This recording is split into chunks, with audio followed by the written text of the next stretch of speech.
Hello everyone. Today we will revise the chapter number 3 for your terminal exam and board terminal exam unit test. Actually, chapter 3 we have already studied whole chapter 3 and you have already revised that chapter also. You have given taste of it. Now in this lecture we will revise the whole chapter number 3. We will revise the complete chapter number 3 quickly. Okay. So actually chapter number 3 is current electricity. Chapter number 3 is current electricity. So first of all you should know about the current. Okay, what is current, what is the formula? So current is flow of charge. Okay, current is flow of charge from given cross section per unit time. Okay, current is flow of charge from given cross section per unit time. So the formula of the current, I is equals to, we can say that dq by dt, flow of charge per unit time. Unit ampere, you know that its unit is ampere. You will specially remember that current is scalar quantity. Okay, current is scalar quantity though it has direction. Current has direction but it is scalar quantity because it is obeying the scalar rules. Its direction is the opposite to the motion or direction of the movement of the electron. Okay. So this is about the current. Then you should know about the current density. Current density, that is J is equals to I by A. Okay, and we can also remember it like I is equals to J dot A. Here J is vector quantity. Current density J is vector quantity, and its unit is ampere per meter square. I by A, that is the ampere per meter square. Okay, current density measures the current flowing from the given cross section area. Okay, whether the cross section area is perpendicular to the current or at some angle to the current. Okay, because Z dot E means J A cos theta. So basic things of chapter number 3 is current density. Okay. Then there is one theory of insulator and conductors. Now you know very well about insulators and conductors, so you can read it. Okay. Then we will reach to the Ohm's law. Okay, Ohm's law and its limitation is most important question. So in question you can ask like that: give Ohm's law, give the statement of Ohm's law, and give its limitation. So first we will give Ohm's law. What is Ohm's law? At certain conditions or at certain temperature or pressure, the potential difference across the two ends of conductors, okay, potential difference across the two ends of conductor is directly proportional to the current flowing from the conductor. So if this is the conductor,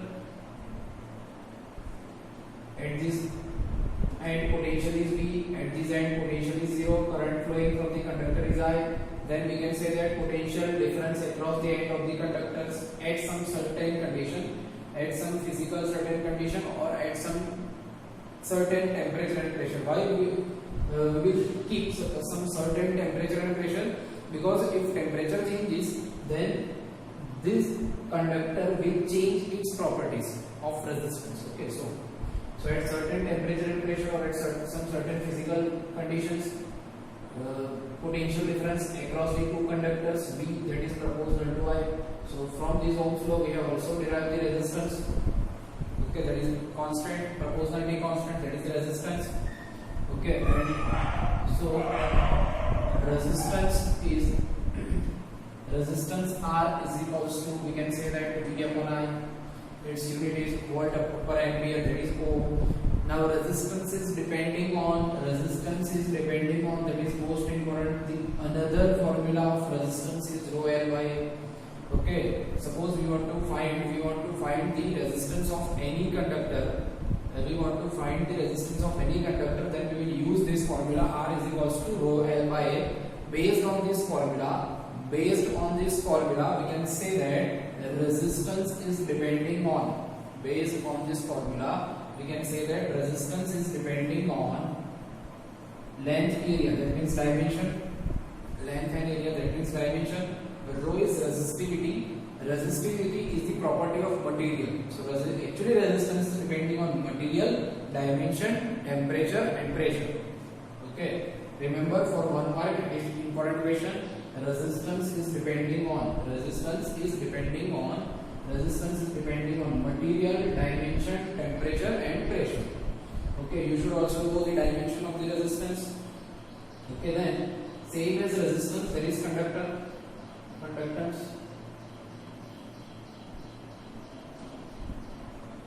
Here rho is resistivity. So same for as resistivity, there is conductivity. Okay, if you can remember the resistance, then you can automatically remember the conductance. Conductance is exactly reciprocal of resistance. Same as conductivity is exactly reciprocal of resistivity. And remember, resistivity is depending on material, temperature and pressure. Resistivity is not depending on dimension. Okay, resistivity of material is not depending on dimension. It is only depending on material, temperature and pressure, same as conductivity. Okay, so this is about Ohm's law. Now limitation. Actually, if you are asked that give Ohm's law, then you will only write the statement of Ohm's law and formula. We propose that y, so V is equals to Ri. Okay, this is the additional information. Yes, that is in chapter, that is in your syllabus, but these things of resistance, conductance, resistivity, conductivity we can derive from the Ohm's law. Now its limitation, there are 3 limitations of Ohm's law. Okay, according to Ohm's law, first of all, according to Ohm's law, the relation between V and I should be linear like this. Okay, according to Ohm's law, the relation between V and I should be linear. But in limitation, first limitation is the relation is not linear. Okay, somewhere it is not obeying the Ohm's law. Okay, so like this, there is the graph of V versus I. So first limitation, the V and I relation is non-linear. Then second limitation,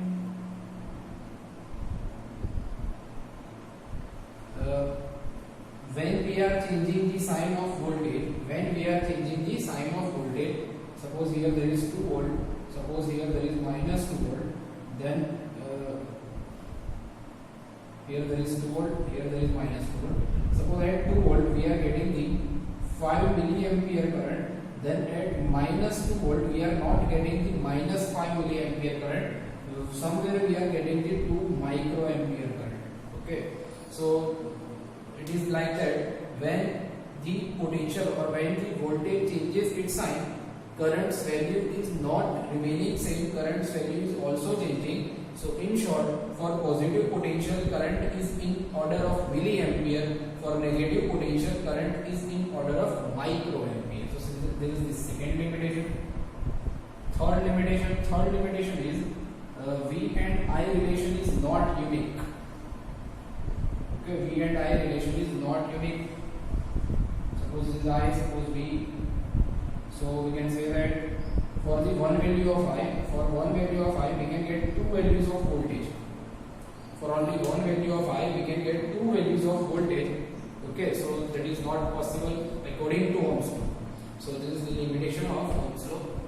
And generally, this limitation of Ohm's law phenomena are generally seen in semiconductors. Okay, that we will study in 14th chapter. In semiconductor also, diode transistor, these limitations are shown. Now, dependence of resistance on temperature. Now we will see how resistance is depending on temperature. So for that, this formula is R is equals to R0, 1 plus alpha T minus T0. Okay, this is the formula by which resistance is depending on temperature. R is resistance at temperature T, R0 resistance at temperature T0, alpha is thermal coefficient of the material. Okay, same formula you can write in terms of rho is equals to rho 0, 1 plus alpha T minus T0. Okay. Now next thing is drift velocity. What is drift velocity? Drift velocity is the actual velocity of the electron. Drift velocity is the actual velocity of the electron by which it is by which it is moving in the conductor in the effect of external electric field. Okay, so drift velocity is the actual velocity of the electron by which it is moving in conductor by the effect of external electric field. So drift velocity is denoted by V. Okay, you should now remember the formula of the drift velocity, that is the E by m into tau. Okay, E is the charge of electron, capital E. External electric field, tau is relaxation time. Tau is relaxation time, that is the time between two successive collisions of electrons. Okay, tau is the relaxation time, that is the time between two successive collisions. So this is the formula of drift velocity. Now you should also remember the relation between drift velocity and current. That is I is equals to NEAVD. This is the relation between current and drift velocity. I is equals to NEAVD. Same as you should remember the relation between current density and drift velocity. That is J is equals to NEVD. Okay. There is another relation that you should remember. That is J is equals to sigma E, relation between current density and electric field. Okay, here sigma is conductivity.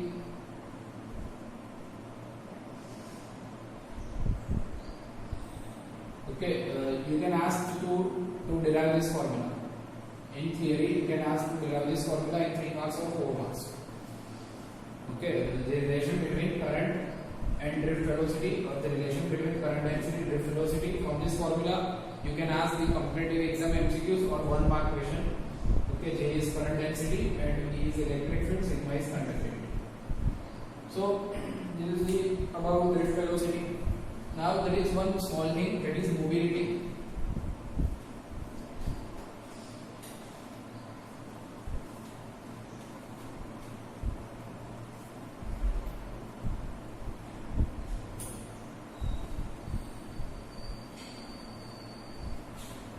In 2 marks theory, mobility is important. In this year, in 2020, March 2020, this theory is asked in board exam. Mobility is denoted by mu. Definition is drift velocity per unit electric field.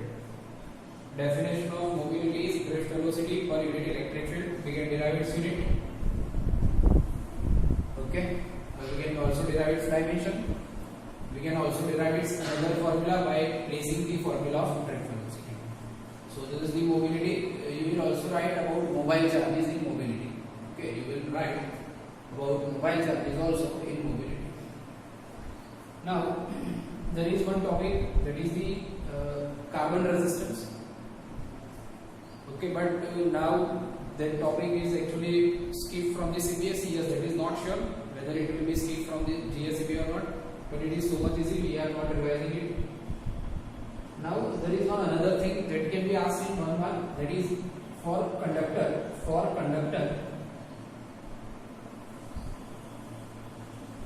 if temperature increases, then resistance and resistivity of the material increases.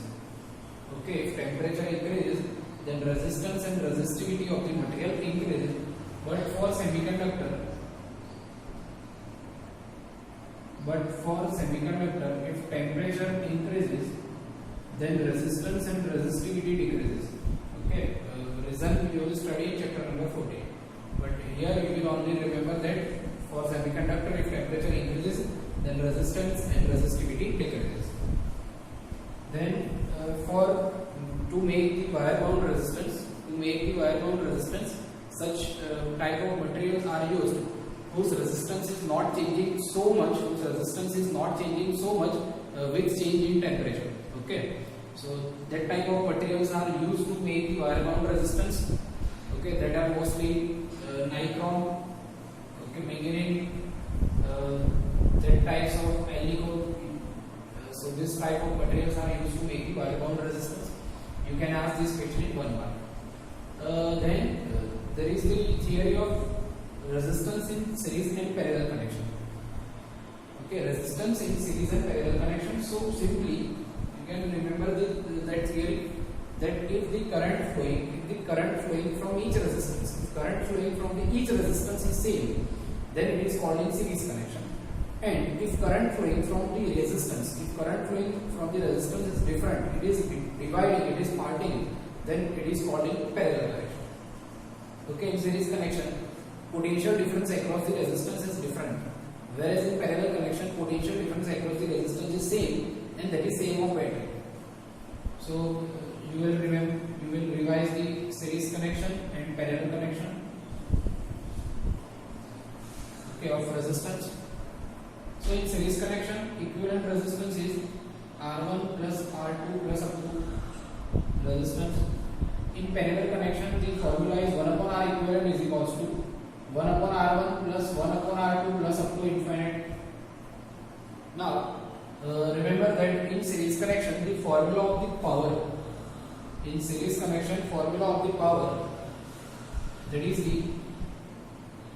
that will be like this: 1 upon P is equals to 1 upon P1 plus 1 upon P2 plus up to.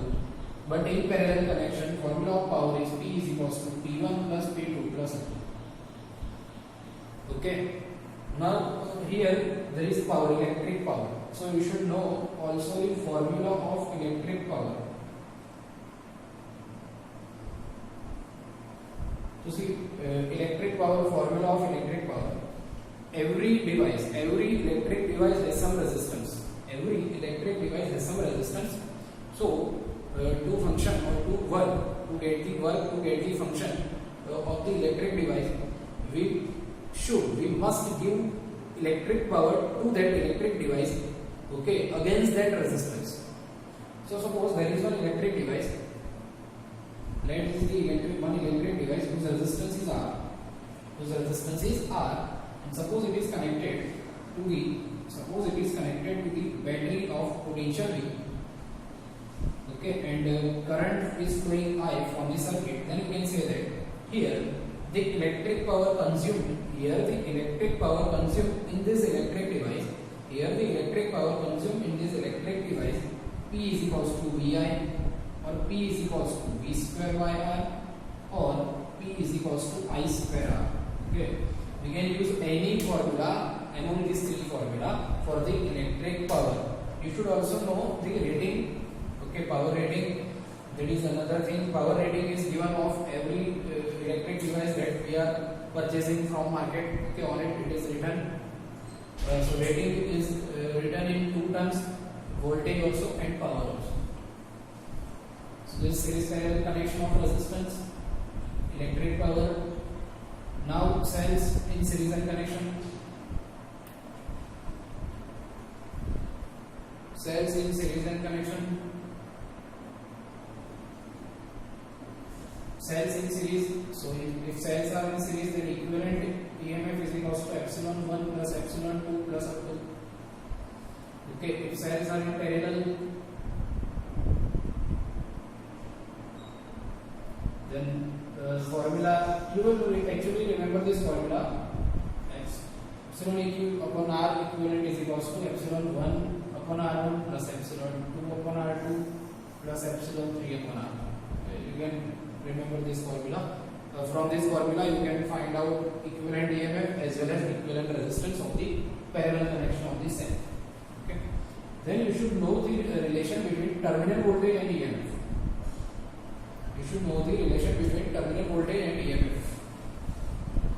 So relation between terminal voltage and EMF is V is equals to epsilon minus IR. Where V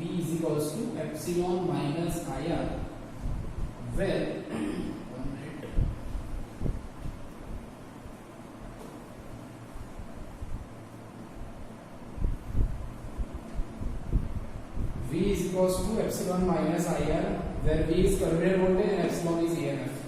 Okay, where V is terminal voltage, epsilon is EMF. Now, how can you term this EMF and terminal voltage? Actually, EMF is actually, that is the actual potential that is given by battery. EMF, what is EMF? That is the actual potential, actual energy given by battery. And terminal voltage, that is the energy or potential, that can use the charge in electric device. Okay, that can use the charge in electric device. So terminal voltage will always less than EMF. Remember, terminal voltage will always less than EMF when battery in discharge condition, when battery is in use condition. Okay, when we are using the battery, so battery is discharging, and for that EMF will be higher, always higher than terminal voltage. But when battery is charging, the formula getting reversed. V is equals to epsilon plus I. Okay, so this is the relation between EMF and terminal voltage. Now then there are two Kirchhoff's laws, Kirchhoff's loop rule, Kirchhoff's junction rule. Both loop you can apply. Okay, Kirchhoff first rule, that is loop rule, is also called the conservation of charge rule. Kirchhoff second rule, loop rule, that is also called the conservation of energy rule. Okay, you can apply. Its application is very important in numericals also, and in its application also, like meter bridge, Wheatstone bridge, potentiometer. In all these to study all these devices, you should know the Kirchhoff's law. Okay, two Kirchhoff's law. So you can revise the Kirchhoff's law by your own. Kirchhoff's rule, there are two rules, first and second. In first rule, total current is zero. In second rule, total potential of battery is equals to total potential of across the resistance. This is the first and second rule. After Kirchhoff's law, there is Wheatstone bridge. Wheatstone bridge is important theory, easy and important theory. Wheatstone bridge is used to find out the unknown resistance. Okay, Wheatstone bridge is used to find out the unknown resistance. There are total 4 resistance. Among those 4, 3 resistance are known, 1 resistance is unknown. Okay, and to find out that one unknown resistance, we will use the Wheatstone bridge. And the main point of Wheatstone bridge is we have to work the Wheatstone bridge. We have to work the Wheatstone bridge on balancing condition. Okay, so when Wheatstone bridge will be in balance condition, so when current flowing from the galvanometer is 0, then Wheatstone bridge will be in balance condition. Okay, and its balance condition formula is R1 upon R2 is equals to R3 upon R4. From the Wheatstone bridge we can also study meter bridge. Actually, meter bridge is application of Wheatstone bridge. Meter bridge is application of Wheatstone bridge. Okay, in meter bridge I think you have remembered this formula. R1s is equals to L1 upon L2. Okay, or L1 upon 100 minus L1, or L upon 100 minus L, whatever. This L1 is null point. This L1 is null point when galvanometer shows the 0 reading. Then final topic, potentiometer is used to compare the EMF of 2 cells. Okay, potentiometer is used to compare the EMF of 2 cells, or to find out the unknown resistance, to find out the unknown and internal resistance of the cell. Okay, so there are 2 applications. In first application, formula is epsilon 1 upon epsilon 2 is equals to L1 by L2.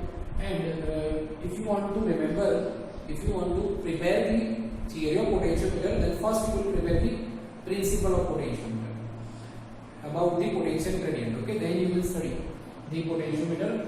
Actually, I have posted one video about principle of potentiometer. You can watch it. So in potentiometer, in first application, the formula is epsilon 1 upon epsilon 2 is equals to L1 upon L2. In second, to find out the unknown resistance, unknown internal resistance, there are epsilon 1 is equals to, that is actually EMF epsilon is equals to some constant K L1, and terminal voltage V is equals to some constant K L2. Okay, so epsilon upon V is equals to L1 by L2. From this formula you can find out, you can make the subject R. Okay, you can make the subject small r. That will be capital R, L1 by L2 minus 1. So this is the quick revision of chapter number 3. If still you have doubt in some theory or numericals of chapter number 3, then you can call me or message me. I will post the video. Okay, I will give the solution of your doubt. Sure. Okay, thank you.